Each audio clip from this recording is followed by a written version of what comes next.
Assalamualaikum warahmatullahi wabarakatuh. Hai, selamat pagi anak-anak. Berjumpa kembali dengan Pak Angga nih. Anak-anak, bagaimana kabar kalian hari ini? Iya, kalau kalian merasa kalian sehat dan siap untuk belajar, jangan lupa tuliskan di kolom komentar bahwa kalian sehat dan semangat untuk belajar hari ini. Ya, anak-anak, kali ini kita akan belajar lagi materi tematik tema ke-6 tentang panas dan perpindahannya, subtema yang baru yaitu subtema ketiga tentang pengaruh kalor terhadap kehidupan pembelajaran kedua. Materi pembelajaran pada hari ini yaitu materi muatan IPA tentang benda konduktor dan isolator, materi muatan bahasa Indonesia tentang teks eksplanasi, juga materi muatan SPDB tentang gambar cerita. Kita langsung masuk ke bacaan. Silahkan kalian cermati bacaan tentang sejarah termos. Hampir semua keluarga memiliki termos di rumahnya. Termos memang sering digunakan untuk menyimpan air panas agar tetap panas saat digunakan. Biasanya, keluarga yang memiliki bayi yang memerlukan susu setiap saat menggunakan termos untuk menyimpan air panas. Termos adalah sebuah benda yang biasanya berbentuk tabung seperti botol yang mempunyai dinding berlapis. Benda ini dirancang berbentuk seperti kaca dengan bahan mengkilap yang dapat menyimpan cairan agar tetap memiliki suhu seperti semula. Dengan dinding dalam termos yang dirancang seperti kaca, maka kalor yang terdapat pada air panas tersebut tidak bisa berpindah dengan cepat.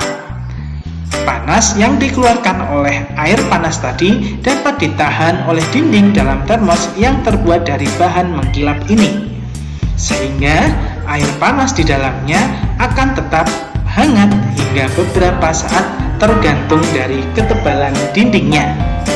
Saat ini, termos tidak hanya digunakan untuk menyimpan air panas, tetapi juga untuk menyimpan air dingin agar tetap dingin. Pencipta termos pertama kali pada tahun 1902 adalah James Dewar. Penemuannya didorong oleh kebutuhannya untuk menjaga agar minuman bayinya tetap hangat. Tetapi saat itu, untuk menjaga suhu minuman agar tetap hangat merupakan hal yang sulit dilakukan, terutama dalam kondisi cuaca yang dingin seperti di Eropa. Karena kebutuhan inilah, James Dewar menemukan cara membuat botol hampa udara. Botol hampa udara merupakan wadah dalam kaca berdinding ganda dengan ruang di antara dindingnya dikosongkan dan ditutup rapat untuk mencegah agar panas tidak menjalar. Sementara dinding sebelah dalam botol tersebut dilapisi perak untuk mempertahankan panas. Botol hampa udara itulah yang kemudian menjadi cikal bakal lahirnya termos. Botol hampa udara buatan James Dewar dan penutup wol buatannya mertuanya sampai sekarang dapat dilihat di Museum Ilmu Pengetahuan di London. Nah, anak-anak, pastinya kalian sangat familiar dengan yang namanya termos. Termos terdiri dari beberapa bagian. Yang pertama, bagian atas ini adalah tutup sumbat termosnya. Kemudian di bagian sini ada dinding dalam kaca. Kemudian di sini adalah dinding luar kacanya. Di dalamnya ini isi termosnya yang biasanya berupa air ya, baik itu air dingin maupun air panas. Kemudian di tengah-tengah dinding antara dinding dalam kaca dan dinding luar kaca itu ada ruang hampa udara. Ya.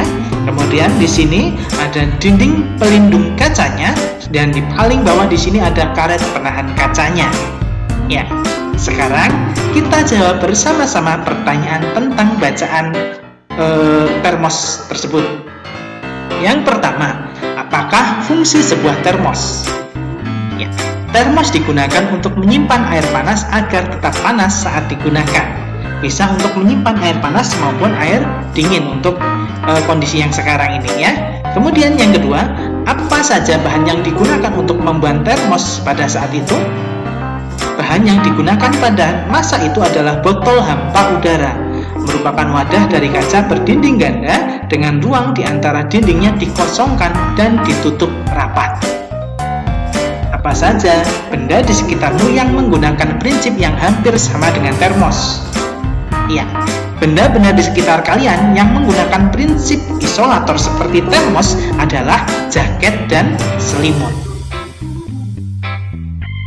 Sekarang kita baca lagi, ayo membaca tentang penggunaan benda konduktor dan isolator.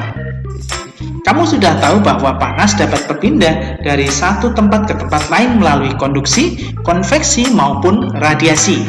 Ingat kembali apa yang dimaksud dengan konduksi, konveksi, dan radiasi. Pikirkan bersama dalam kelompok kecil. Barang-barang dalam kehidupan sehari-hari banyak yang memanfaatkan sifat benda sebagai konduktor atau isolator. Benda apakah itu? Selimut dan panci merupakan benda yang memanfaatkan sifat ini. Selimut memerangkap udara. Udara adalah isolator, sehingga tidak dapat menghantarkan panas yang keluar dari tubuhmu. Dengan demikian, badanmu tetap terasa hangat. Terbuat dari apakah panci? Panci terbuat dari bahan logam, misalnya aluminium. Aluminium merupakan penghantar panas yang baik. Panci akan menghantarkan panas ke makanan yang dimasak. Pegangan panci terbuat dari plastik. Plastik merupakan isolator sehingga kamu tidak akan kepanasan ketika memegangnya. Mesin mobil dan motor terbuat dari bahan yang dapat menghantarkan panas. Mesin memerlukan panas untuk memperoleh kinerja mesin yang ideal. Karena itu, mesin dibuat dari bahan konduktor sebagai penghantar panas. Dari uraian di atas, kamu sudah tahu mana bahan yang bersifat konduktor dan isolator. Selain selimut dan panci, tentu kamu dengan mudah menjumpai benda-benda di sekitar kalian yang bersifat konduktor dan isolator dalam kehidupan sehari-hari.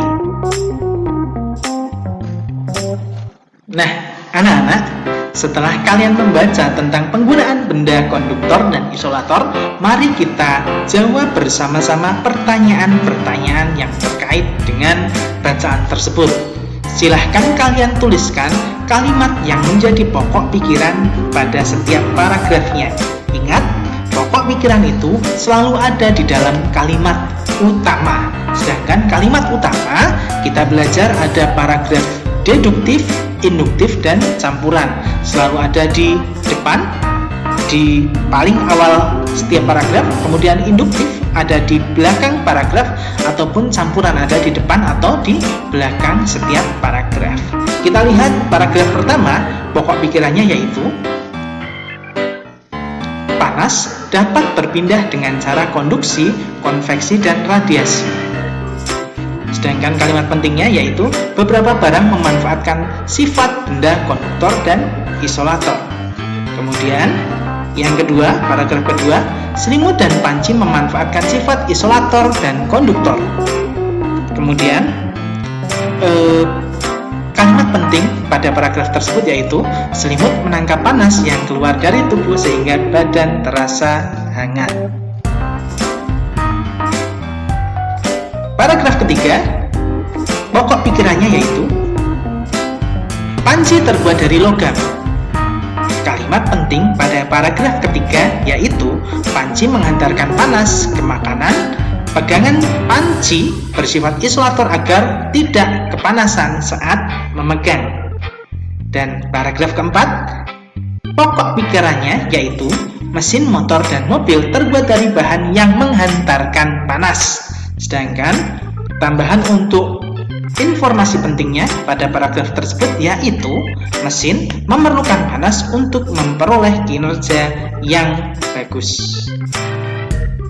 Maka kesimpulan dari bacaan tersebut yaitu panas dapat berpindah dari satu tempat ke tempat lain melalui konduksi, konveksi, dan radiasi.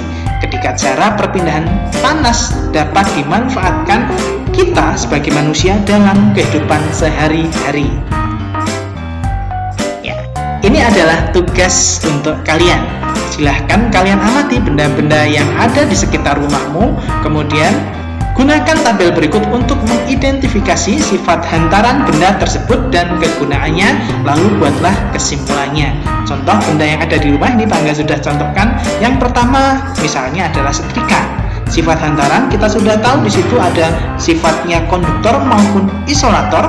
Kemudian kegunaan dari setrikanya yaitu merapikan pakaian. Silahkan kalian cari 5 benda yang ada di rumah kalian yang kemudian kalian identifikasi sifat hantaran maupun kegunaan dari benda tersebut. Ya, yang 5 ini contohnya tidak usah dituliskan, oke? Ya, yang selanjutnya kita masuk ke dalam materi yang selanjutnya. Anak-anak, kalian cermati cover buku tersebut. Menarik? Iya, pastinya menarik ya. Cover buku adalah contoh dari gambar cerita. Masih ingatkah kalian tentang gambar cerita? Iya, gambar cerita adalah gambar yang menceritakan suatu adegan atau peristiwa. Fungsi dari gambar cerita antara lain adalah A. Memperjelas alur cerita atau isi cerita. B. Memperpanjang isi pesan dalam promosi suatu barang. C. Menarik perhatian. D. Menambahkan nilai artistik atau keindahan. Dan E. Sarana untuk mengungkapkan perasaan dari penggambarnya. Gambar sampul depan buku juga memiliki ciri-ciri sebagai berikut. Yang pertama, gambar berisi tentang isi buku. 2. Gambar yang disajikan harus menarik. 3. Terdapat judul buku yang ditulis dengan ukuran huruf lebih besar dari tulisan lainnya, nama penulis dan nama penerbit buku. Yang ini merupakan unsur-unsur dari cover buku, sudah kita pelajari di semester 1. Dan yang keempat, warna yang digunakan dapat menarik perhatian dari pembacanya. Ini adalah ciri-ciri dari cover atau sampul sebuah buku. Nah, anak-anak, akhirnya kita sampai pada akhir pembelajaran pada hari ini. Jangan lupa kerjakan tugasnya dan catat informasi penting dalam pembelajaran kali ini. Jangan lupa tetap semangat belajar. Pak Angga akhiri. Wassalamualaikum warahmatullahi wabarakatuh.